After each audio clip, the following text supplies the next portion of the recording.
สบายดีพี่น้องปองปายเบิดสุกูสุคนเนาะมามักทุกคนมื้อนี้สิได้เป็นป่นปลานิ้น แซ่บๆกันเด้อเช้าแล้วก็สิมีไข่ต้มผักก็เป็นหมากกระทินแล้วก็แตงนี่ทุกคน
ไก่ต้มก็ทำให้ฟอกไปพี่น้องเอ้ยคือนี่แซ่บกินไปพร้อมปอกไปน้ำเนาะพี่น้องแซ่บดีกินข้าวเช้าพี่น้องเลย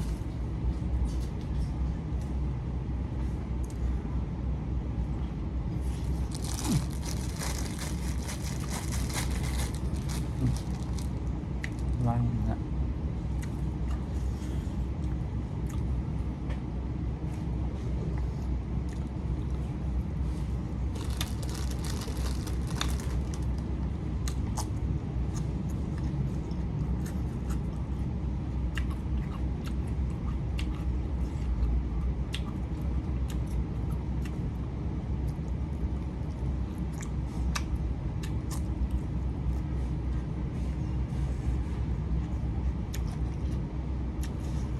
สิเป็นปนปลานิ้นนะทุกคนมาเหมือนปลาลุกครับปลานิ้นมันหอม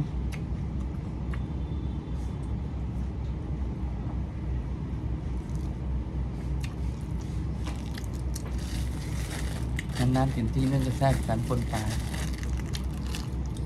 ถ้าเอาจะกินกูมึงกันละไม่ไหว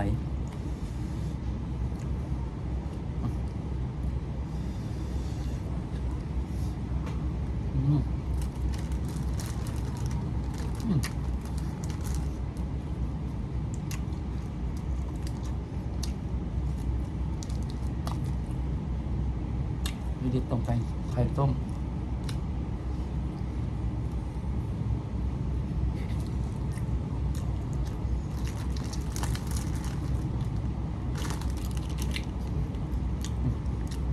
เกลือ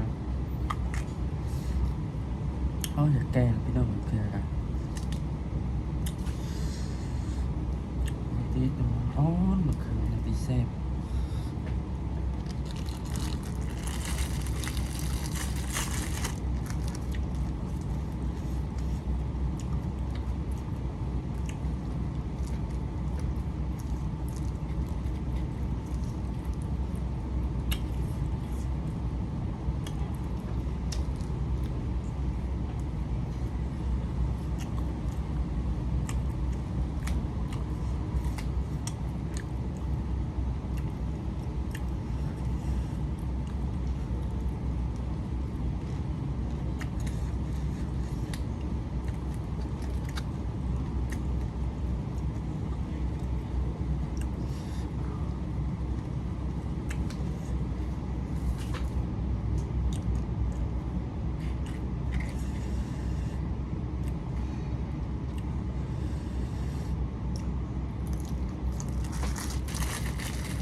ปลาครับ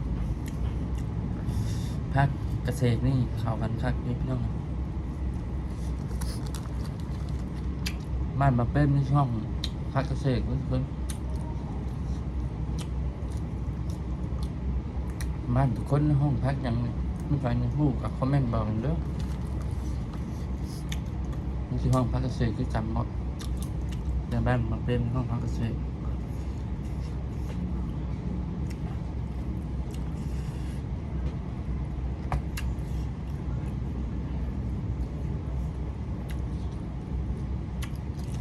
บ้านแต่ในบ้านห้องคือกันครับพี่น้อง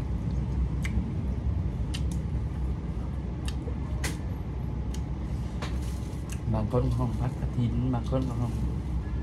พักเกษตรบางคนก็ห้องไปแบบไม่นะเพื่อนแต่ว่าเป็นกับผู้แต่ละบ้านห้องไปไหนบางคนวางพักเกษตรมันโมเมนต์แบบนี้แต่แม่บางคนบางบ้านนะแต่สำหรับบ้านบางเป็นกับห้องว่าพักเกษตรน้อง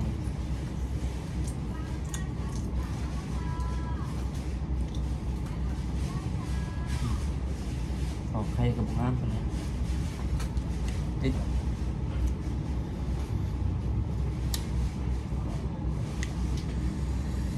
นี่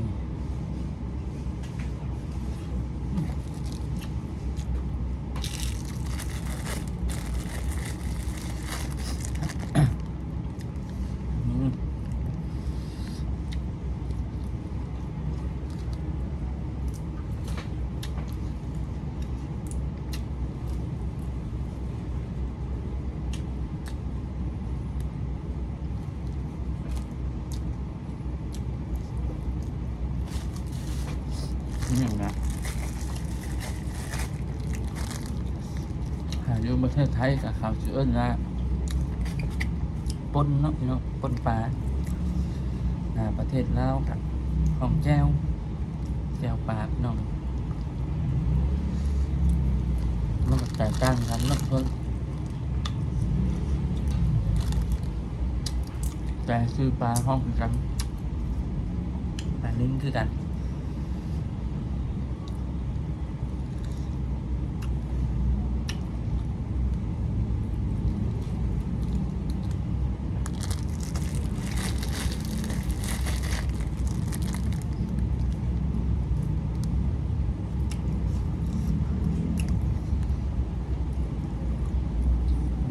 ปลาดุกนะปลาซ่อน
ลบคลิปทำนี่แหละพี่น้องเลย